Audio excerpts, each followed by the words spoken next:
Questão exclusiva 2025 de Direito Penal. Vamos lá. Vamos começar aqui, fazer aquele exercício de concentração para que nossos neurônios possam sintonizar nesse espaço de tempo que a gente tem para estudar. Vamos lá. Eu selecionei aqui algumas questões que eu considero assim bem retóricas, sabe, no sentido de localizar a gente nos crimes contra a administração pública, mas a coisa vai crescendo. Como é o método que nós estamos utilizando aqui, tá? João, servidor público, foi acusado de ter recebido vantagem indevida em razão do cargo. O advogado de defesa, ao analisar a classificação do delito, destacou que o crime pertence ao grupo dos delitos praticados por funcionário público contra a administração pública em geral, situados no capítulo 1 do título 11 do Código Penal. Considerando a divisão doutrinária dos crimes contra a administração pública, vocês pegam aqui a intencionalidade desse tipo de questão? Esse tipo de questão está ensinando para a gente como é que a gente trabalha com esses delitos. Então, considerando a divisão doutrinária dos crimes contra a administração pública, assinale a alternativa correta. Letra A. Os delitos cometidos por funcionários públicos contra a administração em geral integram o capítulo 1, abrangendo os artigos 312 a 327. Letra B. Os delitos cometidos por particulares contra a administração em geral encontram-se no mesmo capítulo dos crimes de peculato e concussão. C. O capítulo 2A prevê crimes praticados por funcionário público brasileiro contra a administração pública estrangeira. D. O capítulo 4 é destinado a infrações contra a administração da justiça, abrangendo crimes como falso testemunho. Letra E.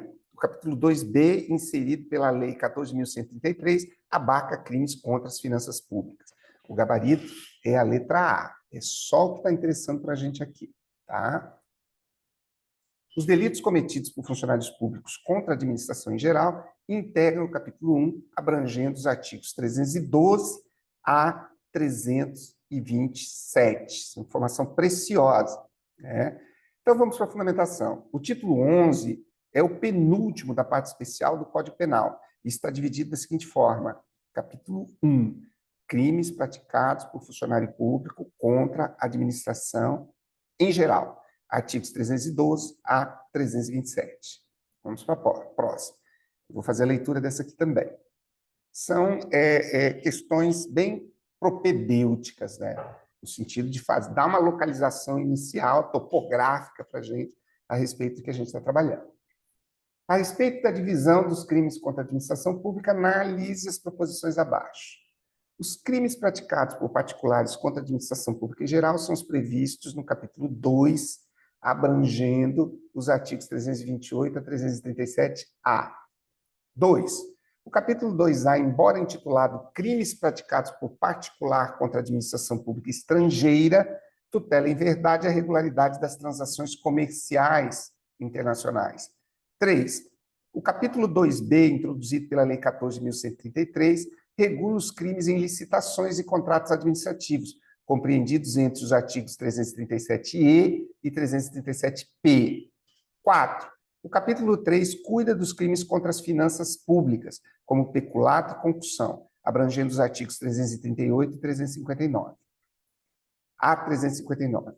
Estão corretas apenas a 1, a 2 e a 3.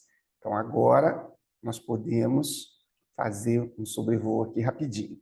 Os crimes praticados por particulares contra a administração em geral estão previstos no capítulo 2, abrangendo os artigos 328 a 337-A. 2. O capítulo 2A, embora intitulado Crimes praticados por particular contra a administração pública estrangeira, tutela em verdade a regularidade das transações comerciais internacionais. 3. O capítulo 2B, introduzido pela Lei 14.133 de 2021, regula os crimes em licitações e contratos administrativos, compreendidos entre o 337-E e o 337-P. Fundamentação. Capítulo 2. Crimes praticados por particulares contra a administração em geral. Artigos 328 a 337-A. 3. Capítulo 2A. crimes praticados por particular contra a administração pública estrangeira, a doutrina critica essa expressão. Esse capítulo tutela, na realidade, a regularidade das transações comerciais internacionais. Exemplo, corrupção ativa de funcionário público estrangeiro. 4. Capítulo 2b. Crimes em licitações e contratos administrativos, introduzido pela Lei 14.133, de 2021. Artigos 337-E e 337-P. Essa é a última topográfica. Mas vamos nela. Vocês vão entender depois a insistência nesse tipo de dispositivo.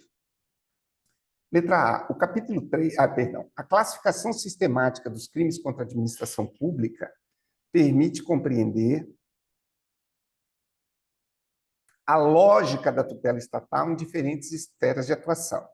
Assim que se refere à organização interna do título 11, é correto afirmar que, letra A, o capítulo 3 disciplina crimes praticados contra a administração da justiça, incluindo o delito de falso testemunho. B, o capítulo 2b trata dos crimes contra as finanças públicas, tendo sido introduzido pela Lei 14.133, 2021. C. O capítulo 4 concentra os crimes praticados por particulares contra a administração pública em geral, incluindo o crime de resistência. D. O capítulo 2A cuida dos delitos cometidos por funcionários públicos brasileiros em transações internacionais. Letra E. O capítulo 1, abrangendo os artigos 312 a 327, trata de crimes contra a administração da justiça. Qual foi o objetivo dessas três primeiras questões? Que nós nos familiarizássemos com as terminologias relacionadas aos títulos, tá? Desses dispositivos aqui, tá? Vamos lá. Gabarito, letra A. Aqui, ó. Capítulo 3. Crimes praticados contra a administração da justiça. Exemplo, falso testemunho, 358 a 359. Muito bem. Agora, um pouco mais sensibilizado em relação às terminologias, nós vamos para a questão de número 4. Vou fazer a leitura dessa também. Fiquem atentos.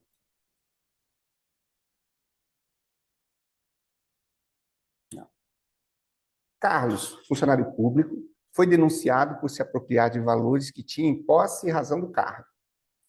No processo, o juiz destacou que a posição ocupada por Carlos caracterizava a figura do intraneus, enquanto particulares que eventualmente colaborassem na conduta seriam classificados de forma distinta.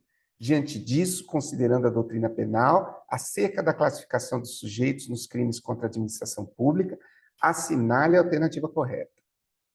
Letra A.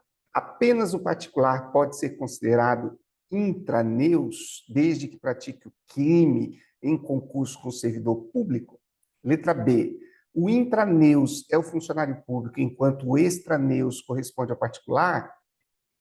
C. O particular sempre será considerado intraneus quando praticar crimes funcionais. Letra D. A classificação de intraneus e extraneus depende unicamente da gravidade do delito, não da qualidade do sujeito ativo. Vamos lá. O conceito de intraneus limita-se aos crimes previstos no artigo 300, tá, do Código Penal. Fundamentação. Perdão. A letra B, tá, ela traz a seguinte acepção. Intraneus é o funcionário público, enquanto o extraneus corresponde ao particular. Voltemos ao enunciado. Carlos, funcionário público, foi denunciado por se apropriar de valores que tinha em posse em razão do cargo. No processo, o juiz destacou que a posição ocupada por Carlos configurava a figura do intraneus, enquanto particulares que eventualmente colaborassem na conduta seriam classificados de forma distinta, extraneus. Diante disso, considerando a doutrina penal acerca da classificação de sujeitos nos crimes contra a administração pública, assinale a alternativa correta. O intraneus é o funcionário público, enquanto o extraneus corresponde ao particular. Bem, vamos lá.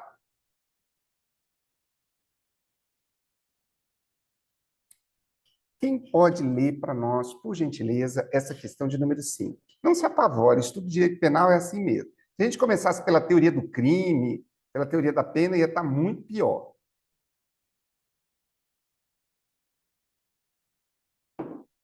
No fim, dá tudo certo. Alguém com disposição para ler? Eu posso, professor.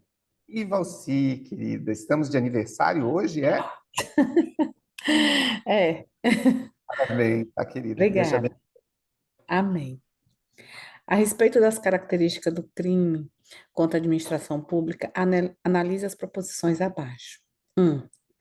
Tais crimes têm como característica a vitimização difusa, uma vez que atinge a coletividade como um todo, sendo impossível identificar vítimas determinadas. 2. Mesmo os estrangeiros que chegam ao Brasil sofrem os efeitos produzidos por crime contra a administração pública, sendo exemplo de denominado efeito. Como é que se lê, professor? Bumerangue. Certo. 3. O autor do crime também pode ser atingido pelos efeitos de sua própria conduta ilícita contra a administração. 4. Os crimes funcionais são chamados de delictos em Em ofício. isso, pois deve guardar relações com o exercício das funções do agente público. Muito Estão bem. Agora, corretas apenas ó, 1, 2, 3 e 4. todas as alternativas, né? Isso, e você vou pedir a gentileza que você retorne e leia todas elas de novo. Gabarito, letra D. As alternativas corretas são: 1. Tais crimes têm como característica a vitimização difusa, uma vez que atinge a coletividade como um todo, sendo impossível identificar vítimas determinadas. 2. Mesmo estrangeiro que chega ao Brasil sofre o efeito produzido por crime contra a administração pública, sendo exemplo do denominado efeito bullying. 3. O autor do crime também pode ser atingido pelos efeitos de sua própria conduta ilícita contra a administração. 4. Os crimes funcionais são chamados de delito. Delicta in Isso, officio. isso, pois devem guardar relações com o exercício das funções do exercício público. Muito bem. Vamos para a fundamentação. Fundamentação. Beleza. Os crimes contra, os crimes contra a administração pública atingem a coletividade como um todo. Não é possível identificar suas vítimas. Por exemplo, o estrangeiro que chega ao Brasil será vítima de todos os efeitos produzidos pelo crime contra A a administração pública. pública, inclusive se até mesmo as gerações futuras. Fala-se em efeito bullying, tendo como vista que até mesmo o autor do crime acaba sendo atingido por ele.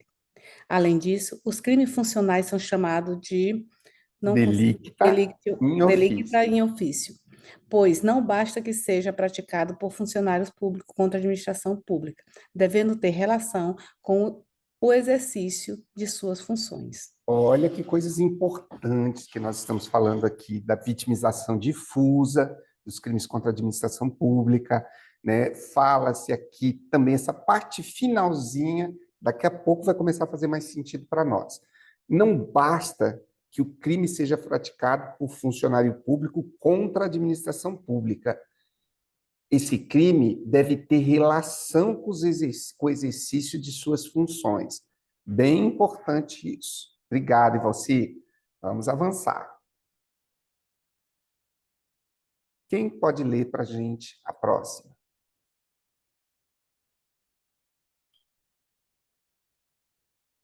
Eu leio, professor. Por gentileza, Eleni. Sobre a natureza e características dos crimes funcionais previstos no capítulo 1 do título 11 do Código Penal, é correto afirmar que são sempre punidos com penas mais graves que as de delitos comuns, como no caso do peculato em relação ao furto. B. São crimes praticados por qualquer pessoa contra a administração, independente da condição de servidor público. Só um instantinho. C. Representam, no mínimo, uma das espécies de atos previstos na Lei de Improbidade Administrativa, como enriquecimento ilícito, dano ao erário ou violação de princípios administrativos. Podem ser cometidos por particulares, mesmo sem qualquer relação com o exercício da função pública. São chamados de delicta in officio por exigirem apenas a condição formal de servidor, ainda que não relacionada às funções exercidas. Muito bem. Vamos então aqui. Gabarito letra C. Leia para a gente. Representam, no mínimo, uma das espécies de atos previstos na Lei de Improbidade Administrativa, como enriquecimento ilícito, dano ao erário ou violação de princípios administrativos. Muito obrigado. Fundamentação. Em qualquer caso, o crime funcional configurará, pelo menos, uma das espécies de atos previstos na Lei de Improbidade Administrativa, enriquecimento ilícito e ou danos ao erário, e ou violação aos princípios da administração pública. Então, existe uma vinculação entre o crime funcional, né, e espécies de atos previstos na Lei de Improbidade Administrativa. É o que a gente precisa saber nesse momento. Vamos mais adiante. Quem pode ler a 7ª para nós? Posso ler, professor? Por gentileza, Renata. Ricardo, servidor público concursado, praticou um delito contra a administração durante o exercício de suas funções, sendo denunciado pelo Ministério Público. Na instrução, constatou-se que um particular, amigo de Ricardo, auxiliou na empreitada criminosa. Considerando a classificação do sujeito ativo e a forma de imputação nos crimes funcionais, é correto afirmar. Pode ler? Pode sim, por favor. Letra A. Os crimes funcionais exigem para sua configuração que o sujeito ativo seja funcionário público, mas não admitem a participação de particulares. Letra B. O sujeito ativo nos crimes funcionais é indiferente, podendo ser tanto servidor público quanto qualquer particular sem restrição. Letra C. Os crimes funcionais são considerados próprios ou especiais, exigindo situação fática ou jurídica diferenciada, mas não admitem coautoria. Letra D. Nos crimes funcionais, admite-se a coautoria e a participação, sendo possível que o particular responda em concurso com o funcionário público. Letra E. A condição de funcionário público é apenas circunstância agravante, não requisito do sujeito ativo. Muito bem. Leia para nós a alternativa correta e Letra depois a D. fundamentação. Nos crimes funcionais, admite-se a coautoria e a participação, sendo possível que o particular responda em concurso com o funcionário público. Muito bem. Aqui, leia para nós a fundamentação, por favor. Fundamentação. Quanto ao sujeito ativo, os crimes funcionais são próprios ou especiais, já que exigem uma situação fática ou jurídica diferenciada no tocante ao sujeito ativo, ser funcionário público, e o crime deve ser praticado no exercício da função pública ou em razão dela. Admitem tanto a coautoria quanto a participação.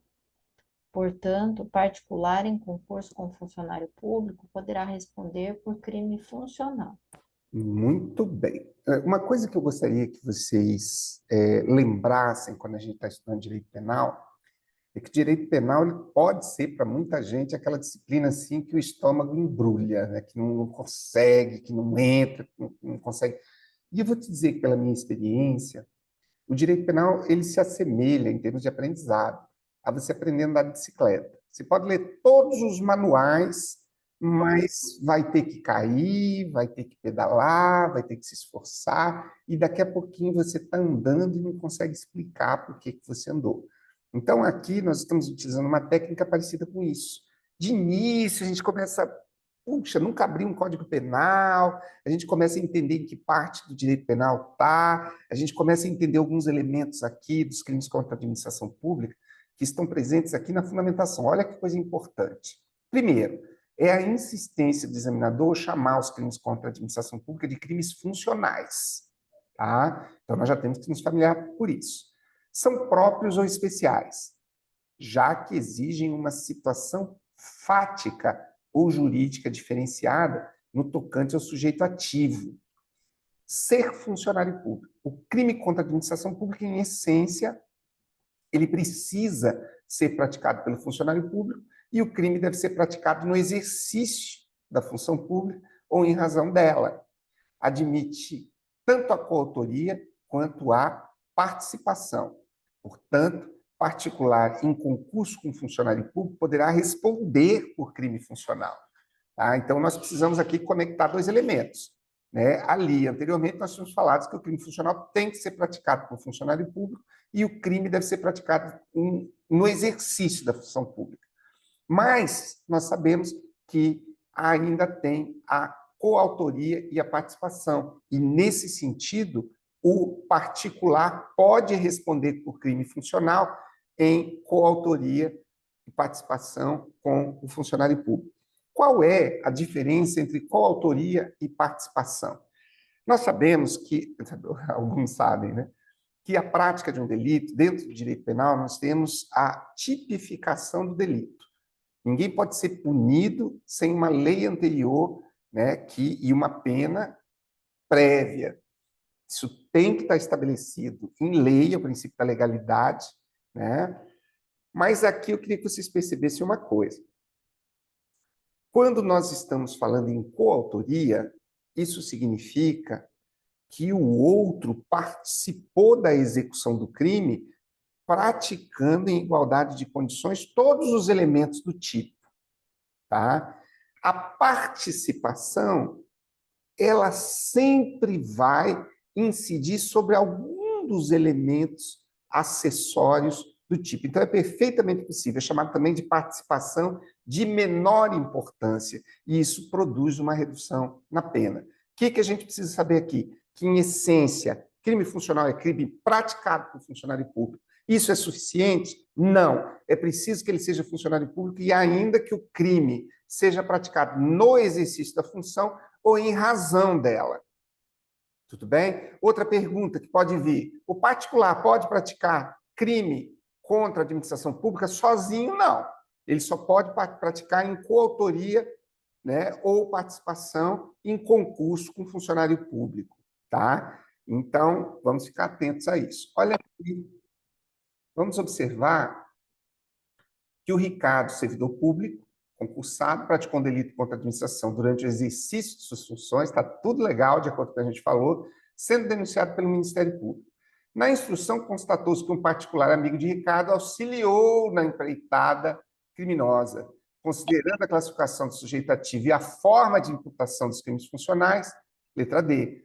Nos crimes funcionais, admite-se a coautoria e a participação, sendo possível que o particular responda em concurso com o funcionário público. E assim vem raiando o sol do entendimento dos institutos do direito penal, com calma, com paciência, sem se desesperar, sem começar a chorar, bater o pé, querer sair correndo, né, dizer que nunca mais estuda para concurso de cartório, porque é esse o procedimento. É isso que vai fazer a gente salvar uma questãozinha, duas, ali pode parecer que não é nada, mas pode fazer a diferença entre ser aprovado e reprovar.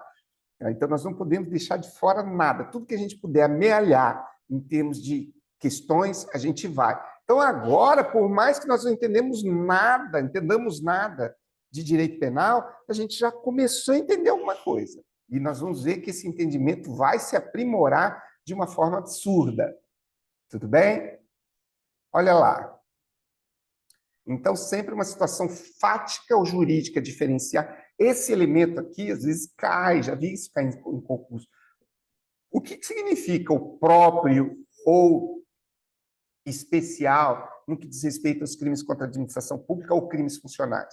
Justamente a exigência de uma situação fática ou jurídica diferenciada quanto ao sujeito ativo.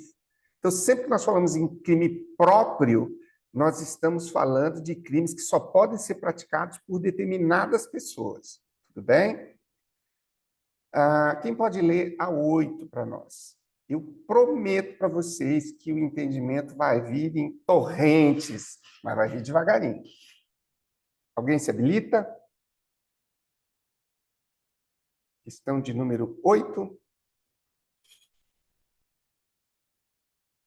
Posso ler, professor? Por gentileza, Renata. A doutrina classifica os crimes funcionais impróprios e impróprios, de acordo com a essencialidade da qualidade de funcionário público para a configuração típica. Sobre esse tema, analise as assertivas a seguir. Item 1.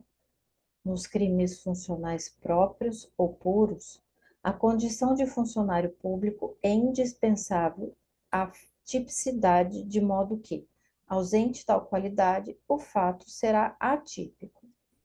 2. Nos crimes funcionais impróprios ou mistos, a ausência da qualidade de funcionário público não torna o fato atípico, mas implica a desclassificação para outro delito.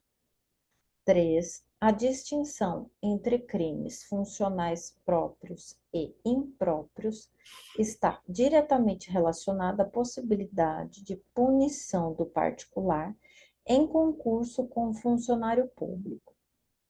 4. Nos crimes funcionais próprios, mesmo sem a qualidade de funcionário público, o particular poderá responder pelo mesmo crime, desde que atue em concurso com servidor. Muito bem. Leia para nós o gabarito e depois as proposições apontadas como corretas e depois a fundamentação. Por gentileza. Gabarito letra A, itens 1 e 2. 1. Nos crimes funcionais próprios ou puros, a condição de funcionário público é indispensável à tipicidade, de modo que, ausente tal qualidade, o fato será atípico. 2. Nos crimes funcionais impróprios ou mistos, a ausência da qualidade de funcionário público não torna o fato atípico, mas implica a desclassificação para outro delito. Muito bem. Então, vamos lá para a fundamentação, por gentileza. Fundamentação. Os crimes funcionais podem ser próprios ou impróprios, próprios ou puros. São os crimes em que a posição de funcionário público do sujeito ativo é indispensável à tipicidade do fato. Faltando a qualidade, o fato deixa de configurar crime funcional. Ausente a condição de funcionário público, o fato será atípico. Impróprios ou mistos. Ausente a posição do funcionário público, opera-se a desclassificação para outro delito. Muito bem. O que a gente precisa entender aqui? Primeiro, a gente não deve se apavorar, né? Mas que nós estamos aqui, a convite do examinador, tentando fazer uma diferenciação entre crimes funcionais próprios e crimes funcionais impróprios. A principal diferença é que nos crimes funcionais próprios, se ficar descaracterizado o envolvimento, né? Não o envolvimento, se ficar descaracterizada a condição de funcionário público, o crime não deixa de existir, mas ele é desclassificado. Ou melhor, desculpe, nos crimes funcionais próprios, se a condição de funcionário público não estiver presente, o crime é atípico. Nos crimes funcionais impróprios, se a condição de funcionário público não estiver, ou de servidor público, né? O Código Penal que utiliza essa terminologia funcionário. Se ele for impróprio e não se configurar a condição, a característica de funcionário público, o crime é desclassificado. Então, próprio, se faltar a condição, é atípico. Impróprio, se faltar a condição, desclassifica. Quando a gente fala em desclassificação, significa que haverá substituição do delito inicial por um outro. Tudo bem?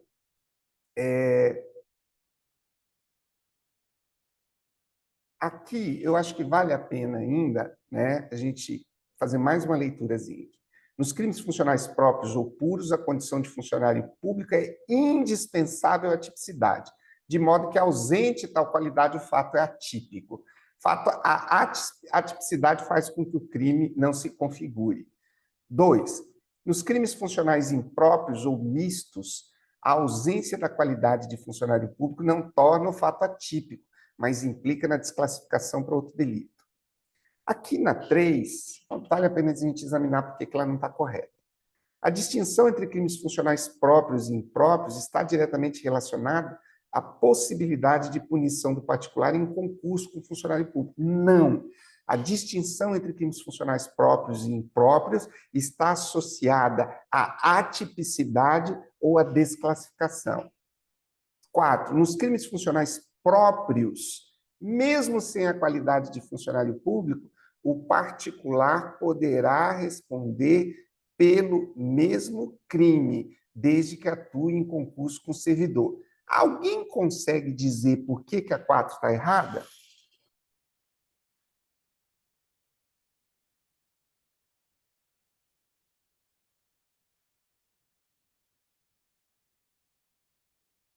Pensem, forcem aí os neurônios.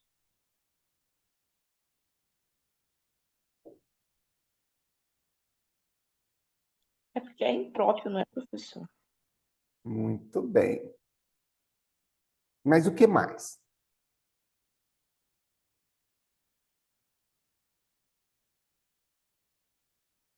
Que desclassifica o crime. Responde por outro, né?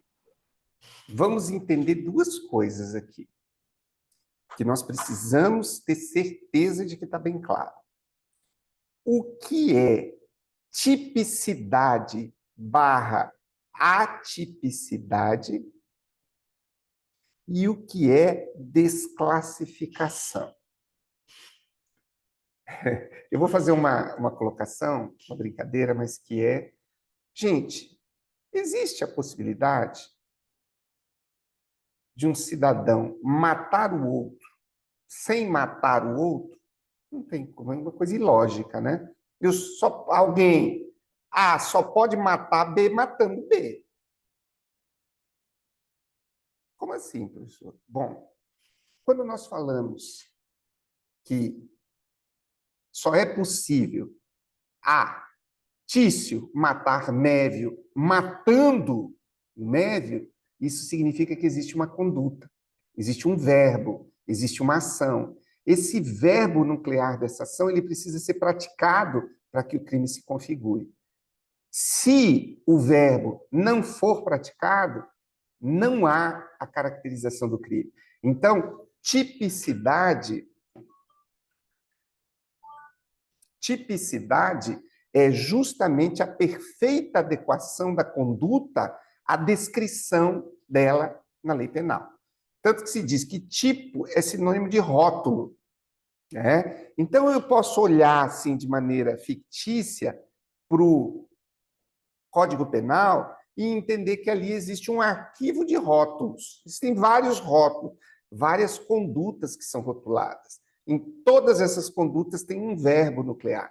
Então, eu preciso ter sempre em mente que, para que uma conduta se configure crime, ela precisa se encaixar no tipo penal. E o que ocorre quando uma conduta não se encaixa? Nós temos, então, uma conduta atípica. Conduta atípica significa conduta não criminosa, significa uma conduta que a gente achava que se encaixaria num tipo penal. A gente achava que ela se encaixaria num rótulo, mas, no entanto, ela não se encaixou. Dentro da lógica penal, quando ela não se encaixa, nós estamos diante da atipicidade.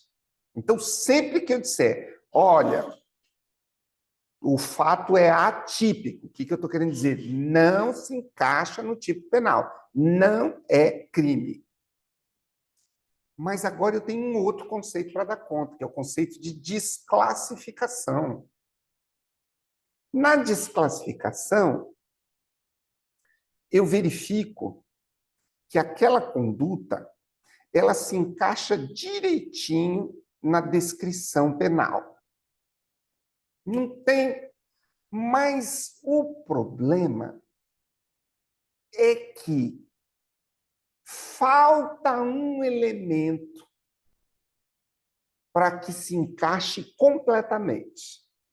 Ela encaixou 99%, mas falta um elemento. Quando nós estamos falando em crimes funcionais, qual é o elemento adicional, além da conduta, que tem que estar presente para que haja a tipicidade, para que o crime se caracterize? Alguém consegue responder essa questão? Servidor público na atuação de suas funções. Exatamente. Então, não basta ele praticar a conduta. É preciso que ele seja servidor público e é preciso que ele esteja na sua função. Então, aí, o que eu estou percebendo? Que é possível que haja crimes em que tudo se encaixa, mas essa condição não se encaixa. E esses crimes não vão produzir a atipicidade, eles vão produzir a desclassificação. Então, daqui a pouquinho a gente vai começar a olhar algumas hipóteses e a gente vai entender. Mas aqui no 4 diz o seguinte: nos crimes funcionais próprios, mesmo sem a qualidade de funcionário público, o particular poderá responder por crime funcional? Evidentemente que não. Né? Se eu tenho um crime que inicialmente achava-se ter sido praticado por um servidor público, ele praticou em coautoria com outro, que é particular. Verificou-se que o cidadão ali, o autor do crime, é funcionário público e praticou o crime em função do exercício, em razão da atividade pública, isso significa que o particular vai responder em coautoria, mesmo não sendo servidor público, pelo crime funcional. Mas agora, se ficou constatado que o cidadão não é servidor público, ou ele, sendo servidor público, não agiu em função dessa condição, aquele que praticou o crime em coautoria não vai responder pelo crime funcional, mas ambos responderão por um outro delito, porque houve a desclassificação. Então, esse item 4 não é possível, né, que o particular responda por crime funcional próprio se faltar a qualidade de funcionário público. Tudo bem? Vamos para a próxima. De servidor público. Quem pode ler a 9ª para nós?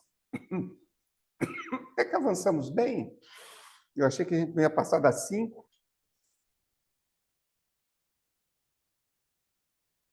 Pode ler de novo? Claro, Renata, só vai auxiliar. A definição de funcionário público, para efeitos penais, tem relevância prática na imputação de crimes contra a administração, pois delimita quem pode ser considerado sujeito ativo nos delitos funcionais. À luz do artigo 327 do Código Penal e da doutrina penal, assinale a alternativa correta. Item A. O conceito penal de funcionário público restringe-se apenas a servidores efetivos remunerados, não alcançando os que atuam sem remuneração ou de forma temporária. Item B.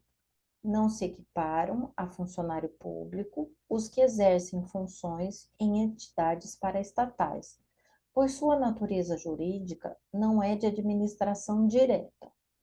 Item C. A lei penal adota conceito ampliado de funcionário público, abrangendo inclusive quem exerce cargo, emprego ou função pública, transitoriamente ou sem remuneração. Item D. O aumento de pena previsto no parágrafo 2º do artigo 327 aplica-se a todos os ocupantes de cargos públicos, independentemente de serem efetivos ou comissionados. Item E. O dispositivo contém norma penal em branco, exigindo complementação doutrinária ou jurisprudencial para definir o alcance de função pública. Muito bem. Deixa eu colocar aqui a fundamentação. Se você puder ler para a gente. Gabarito letra C. A lei penal adota conceito ampliado de funcionário público, abrangendo inclusive quem exerce cargo, emprego ou função pública, transitoriamente ou sem remuneração. Muito bem. Vocês viram que essa alternativa C ela está em oposição à A. A diz que o conceito penal de funcionário público restringe apenas a servidores efetivos remunerados, não alcançando os que atuam sem remuneração ou de forma temporária. Poxa, quem que atua sem remuneração? Aqui no estado do Pará, por exemplo, o juiz de paz atua sem remuneração. De forma temporária, por exemplo, o jurado, né, atua de forma temporária. Existem vários exemplos, então nós temos que entender que, pela letra C, a lei penal adota o conceito ampliado, abrangendo inclusive quem exerce cargo, emprego, função pública transitoriamente ou sem remuneração. Você pode ler a fundamentação para a gente? Sim. Fundamentação, artigo 327. Considera-se funcionário público para os efeitos penais quem, embora transitoriamente ou sem remuneração, exerce cargo, emprego ou função pública. Parágrafo 1º. Equipara-se a funcionário público quem exerce cargo, emprego ou função em entidade paraestatal e quem trabalha para empresa prestadora de serviço contratada ou conveniada para execução da atividade típica da administração pública. Parágrafo 2º.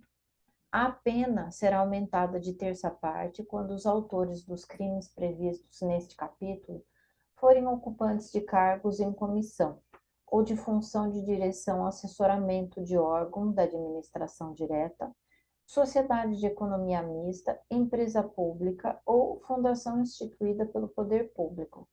Muito bem, muito bem. Então, considera-se funcionário público para os efeitos penais que, embora transitoriamente ou sem remuneração, exerce cargo, emprego ou função pública. E que, para ser funcionário público, quem exerce cargo, emprego, função e entidade paraestatal, quem trabalha para a empresa prestadora de serviço contratada ou conveniada para a execução de atividade típica da administração pública. Parágrafo 2º. A pena será aumentada da terça parte quando os autores dos crimes previstos neste capítulo foram ocupantes de cargo em comissão ou de função de direção ou assessoramento de órgão da administração direta, sociedade de economia mista, empresa pública ou fundação instituída pelo poder público. Nós temos uma causa de aumento de pena. Muito bem. Vamos para a próxima. 10. Quem pode nos auxiliar? Eu leio, professor. Oi, Melissa, por favor. 10. Ana foi nomeada como inventariante da ativa em um processo judicial. No exercício dessa função, apropriou-se de valores pertencentes ao espólio. Em sua defesa, sustentou que não poderia ser responsabilizada por crime funcional porque não exerce função pública típica. Considerando a doutrina penal, é correto afirmar que a inventariante da ativa é considerada funcionária pública típica, respondendo integralmente por peculato. B. Trata-se de hipótese de munus público e não de função pública, não havendo equiparação a funcionário público para fins penais. C. O inventariante dativo é considerado funcionário público atípico, por equiparação ao servidor da administração. D. A jurisprudência entende que todo aquele que recebe delegação judicial exerce função pública, sendo enquadrado no artigo 327, parágrafo 1º. E. A distinção entre munus público e função pública não é aceita pela doutrina majoritária. Bem, Melissa, por favor, leia para a gente aqui, gabarito letra B. Gabarito letra B. Trata-se de hipótese de munus público e não de função pública, não havendo equiparação a funcionário público para fins penais. Será? Será? Vamos dar uma olhadinha na fundamentação. Fundamentação. O administrador judicial da falência e da recuperação judicial é funcionário público para fins penais? Não se pode confundir função pública com encargo público, que é o munus público, que é uma prestação de favor. Outros exemplos de munus: inventariante dativo de herança, tutor dativo e curador dativo. Bem interessante, né? A diferenciação entre munus público e função pública. E no caso do munus público, não há equiparação a funcionário público para fins penais. Importante. Obrigado, Melissa. Excelente leitura. Vamos então para 11. Quem que pode ler para a gente? Durante a atuação como advogado dativo, designado para defesa de réu hipossuficiente, Paulo recebeu vantagem indevida para manipular a causa em favor da parte contrária. A respeito da sua condição jurídica para fins penais, assinale a alternativa correta. O advogado dativo não pode ser considerado funcionário público, pois atua em nome da parte e não da administração. O STJ entende que o advogado dativo é funcionário público para fins penais, em razão de substituição da defensoria, convênio com o poder público e remuneração estatal. O advogado dativo é equiparado a funcionário público somente se exercer a função de forma remunerada. A doutrina majoritária recusa a equiparação do advogado dativo a funcionário público, em razão da sua autonomia profissional. Um pouquinho, deixa só eu baixar aqui.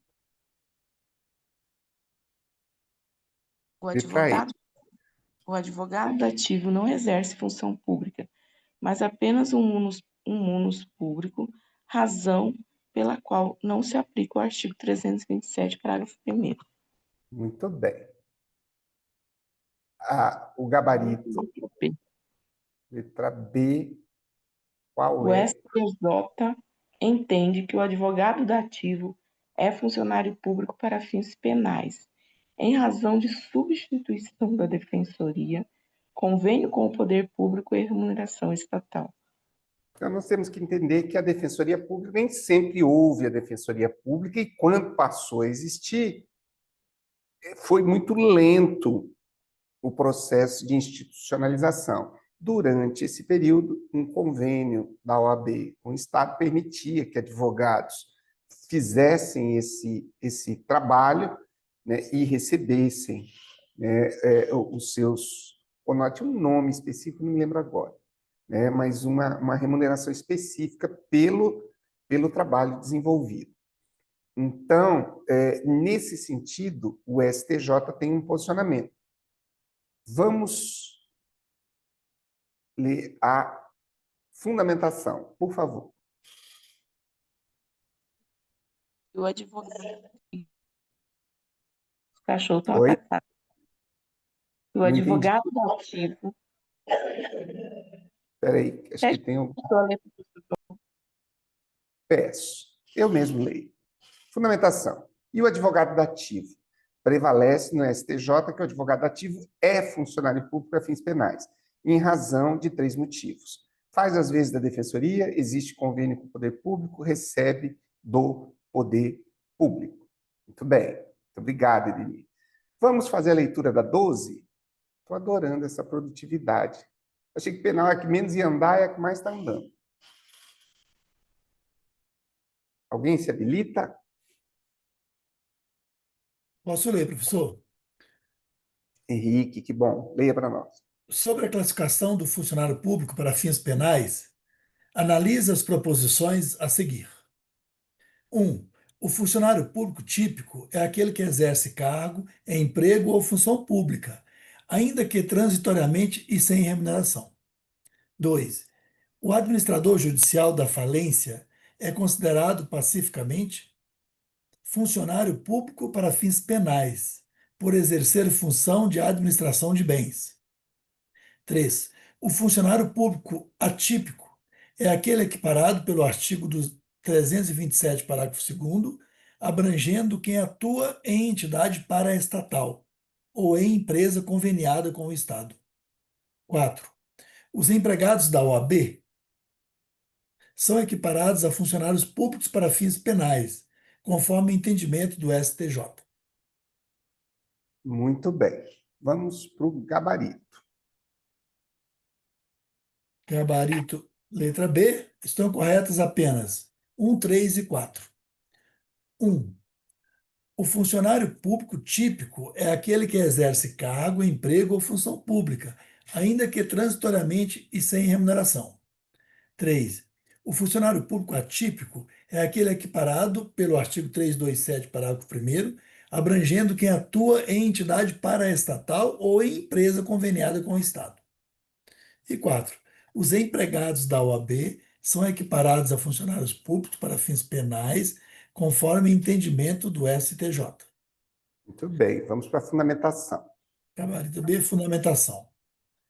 É quem exerce cargo, regime estatutário, emprego, regime seletista, ou função pública, atividade administrativa em si mesma, ainda que transitoriamente e sem remuneração. Exemplo, jurado e mesário. Está previsto no parágrafo 1º do artigo 327 do CP. Equipara-se a funcionário público quem exerce cargo, emprego ou função em entidade paraestatal e quem trabalha para empresa prestadora de serviço contratada ou conveniada. Cumpre ressaltar, por fim, que os empregados da OAB são equiparados a funcionários públicos para fins penais. Muito bem. Eu achei que vocês iam problematizar. Eu vou problematizar, mas eu não estou seguro quanto à resposta. Vamos voltar um pouquinho aqui. Aqui, ó. Aqui, ó. Essa letra D aqui. Ninguém se incomodou com ela? A jurisprudência entende que todo aquele que recebe delegação judicial exerce função pública, sendo enquadrado no artigo 327, parágrafo 1º. Particularmente, esse termo delegação judicial está claro para mim. Mas eu voltei para cá para fazer uma provocação. E se essa questão fosse assim? Tira a jurisprudência. Vamos começar no todo. Todo aquele que recebe delegação extrajudicial é considerado funcionário público? O que vocês acham? Nós sabemos que a atividade extrajudicial é exercida em caráter privado. Então,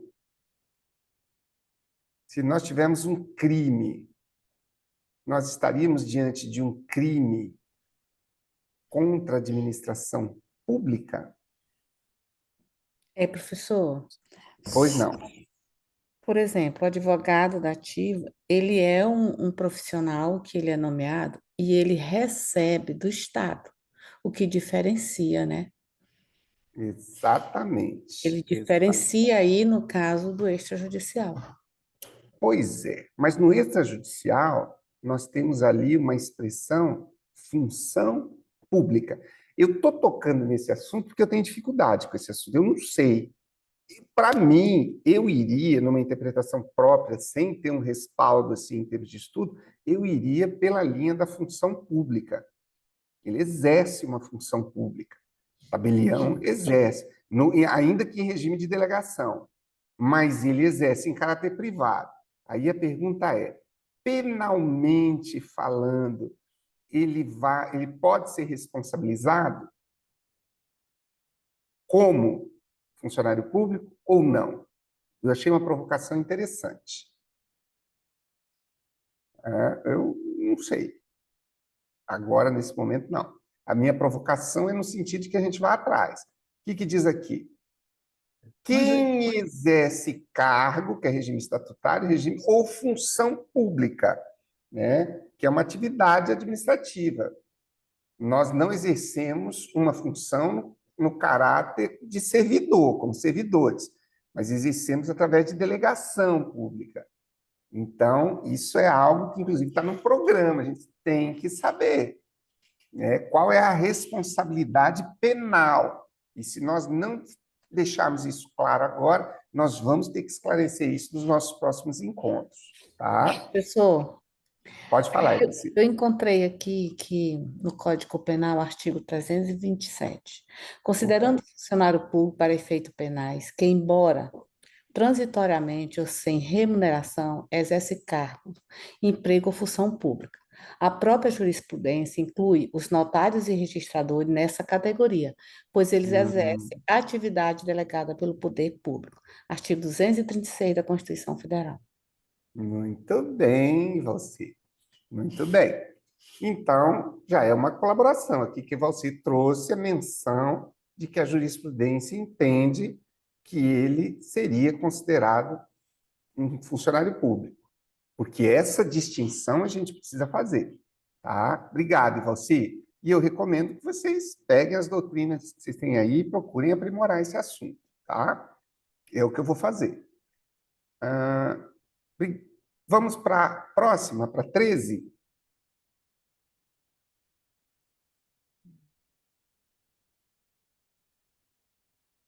Gente, eu não tenho todas as respostas, mas tenho todas as perguntas. Não vou deixar passar nada. Pode falar, Henrique. Posso continuar lendo, professor Mosqueira. Ah, faz isso para nós. A caracterização de funcionário público atípico por equiparação exige análise da atividade desempenhada pela entidade contratada. Nesse sentido, é correto afirmar que o artigo 327, parágrafo 1º, alcança qualquer empresa contratada pelo Estado, independentemente da atividade desempenhada. Letra B.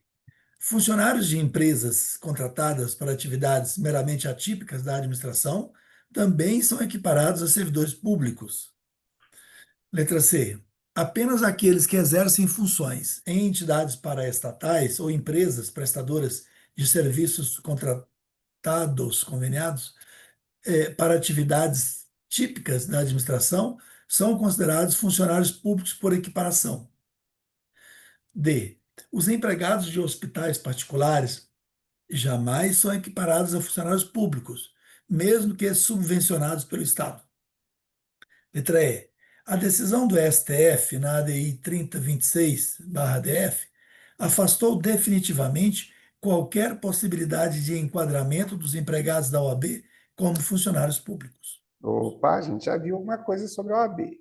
Gabarito, letra C. Leia para nós, por favor. Letra C. Gabarito, letra C. Apenas aqueles que exercem funções em entidades paraestatais ou empresas prestadoras de serviços contratadas ou conveniadas para atividades típicas da administração são considerados funcionários públicos por equiparação. Muito bem. Pode ler para nós a fundamentação? Fundamentação.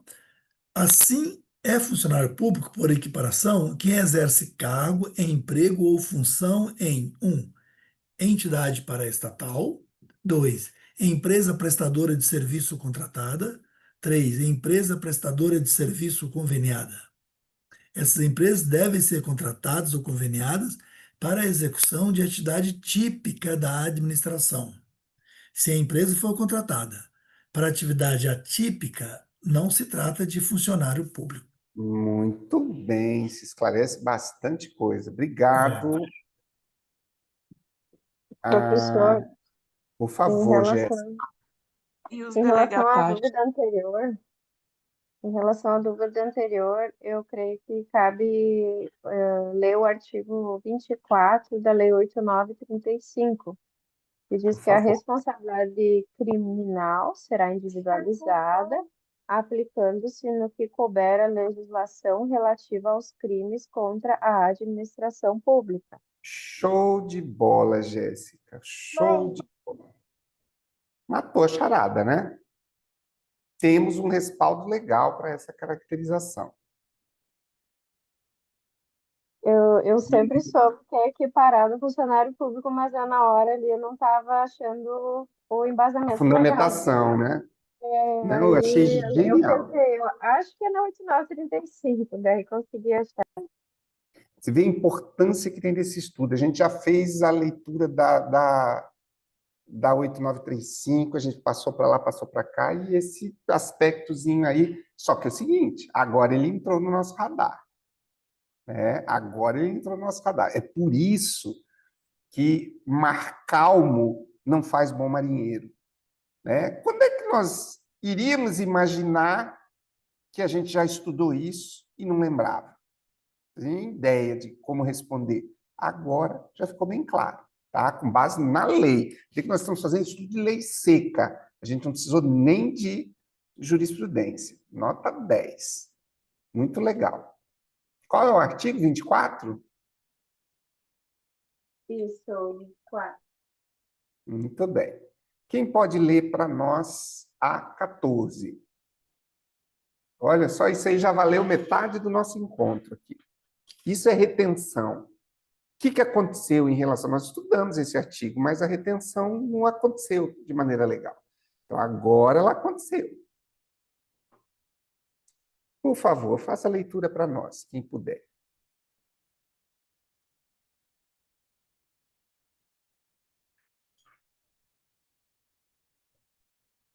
Posso continuar aqui. Por favor, Henrique. Artigo 14. Questão 14, né? A doutrina penal distingue o funcionário público típico do atípico, ou por equiparação.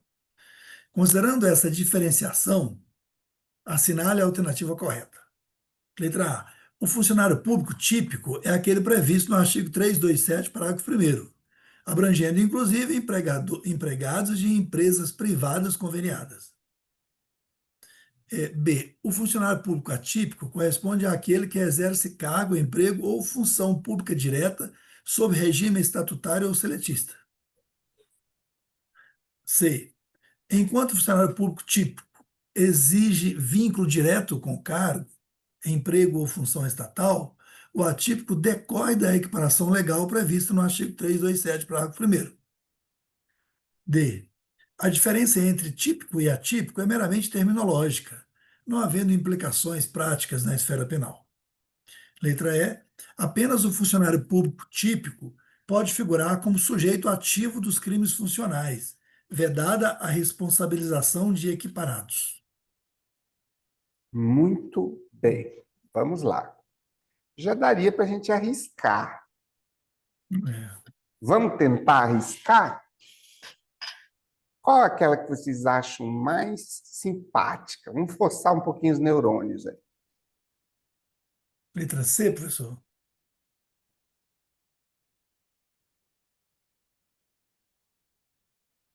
Eu gostei da letra C. Ela está bem simpática, bem atraente.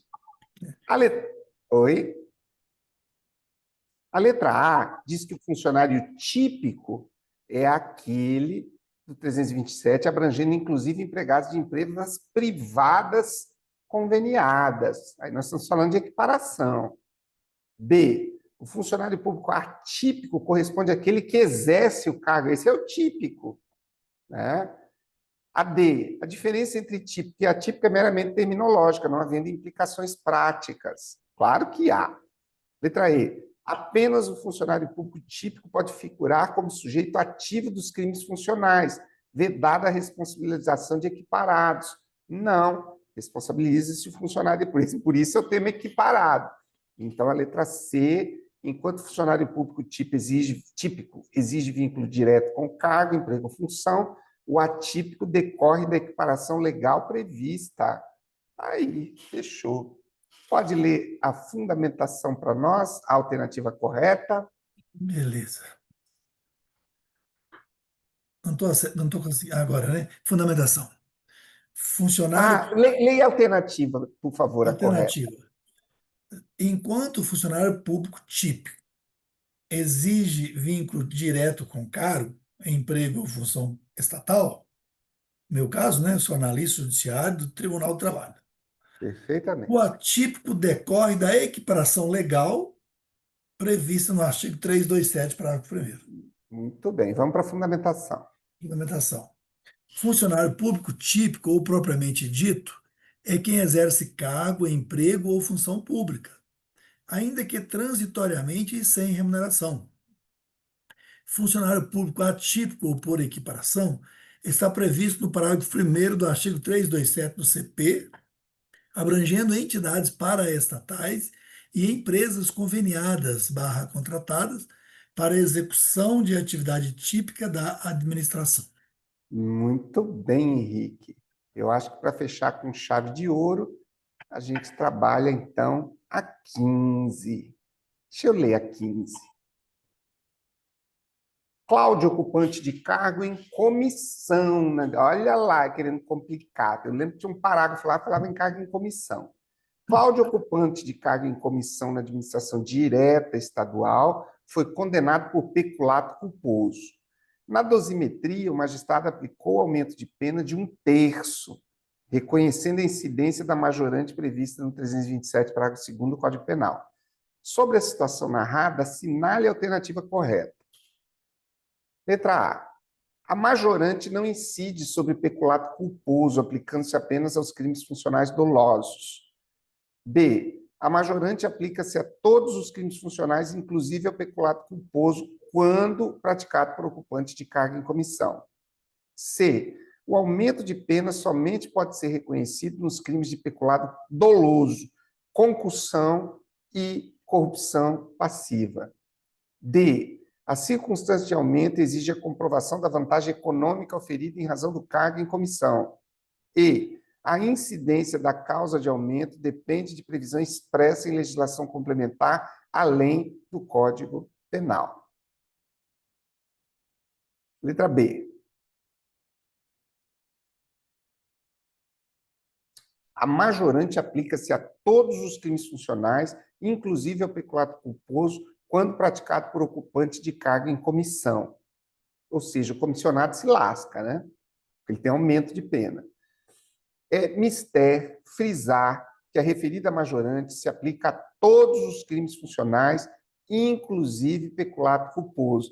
Sabe o que eu acho que dá para ler mais uma? Vamos lá. 16. Vamos mostrar que nós viemos aqui para brincadeira. Sobre a aplicação da causa de aumento de pena do 327, parágrafo 2º do Código Penal, analise as proposições abaixo. A majorante aplica-se aos governadores por se enquadrarem no conceito de função de direção. 2. Parlamentares não são alcançados pela majorante, conforme entendimento do STF. 3. A causa de aumento não se aplica aos dirigentes de autarquias, pois o dispositivo legal não os menciona. 4. A jurisprudência do STJ exige que a imposição hierárquica seja efetivamente descrita, sendo incabível incidência pelo mero exercício do cargo. Vamos lá. Letra E, todas estão corretas. Olha o aprendizado. Então, vamos marcar, vamos ler. A majorante aplica-se aos governadores, por se enquadrarem no conceito de função de direção. 2. Os parlamentares não são alcançados pela majorante, conforme o entendimento do STF. 3. A causa de aumento não se aplica aos dirigentes de autarquias, pois o dispositivo legal não os menciona. 4. A jurisprudência do STJ exige que a imposição hierárquica seja efetivamente descrita, sendo incabível a incidência pelo mero exercício do cargo. Não é fundamentação, a gente já... Pena essa proteção do STF aí, né, professor? Porque se coubesse esses parlamentares, aí eu tenho que pagar caro, né? Pois é, né? Vamos ver. De acordo com o STF, a causa de aumento é aplicada aos governadores em razão de sua função de direção. Por outro lado, não se aplica aos parlamentares, conforme entende o STF. A causa de aumento prevista no parágrafo 2º do artigo 327 do Código Penal não pode ser aplicada a dirigentes de autarquias. STJ, é incabível a causa de aumento do 327.1 pelo mero exercício do cargo, sendo necessária a demonstração de imposição hierárquica. Interessante, né? Mas tá bom. Vamos ficar por aqui. Gente, muito proveitoso o nosso estudo, uma matéria cascuda, né? Amanhã de manhã, para nossa alegria de quem está aí batalhando para chegar, passar no ENAC, passar entre os 10 primeiros colocados aí nos concursos de cartório. Amanhã de manhã nós inauguramos um estudo novo, que é do provimento 149. A gente vai estudar apostilamento e vai estudar união estável. Que maravilha! Muito legal. Gente, quero desejar o meu mais caloroso boa noite, dar os parabéns por quem aguentou chegar até aqui, porque é uma jornada difícil. Ontem e hoje nós já completamos 12 horas líquidas de estudo. Parabéns para todos, um forte abraço e até amanhã, tá? Até amanhã cedo, professor. Valeu, gente. Tchau, galera. Abraço.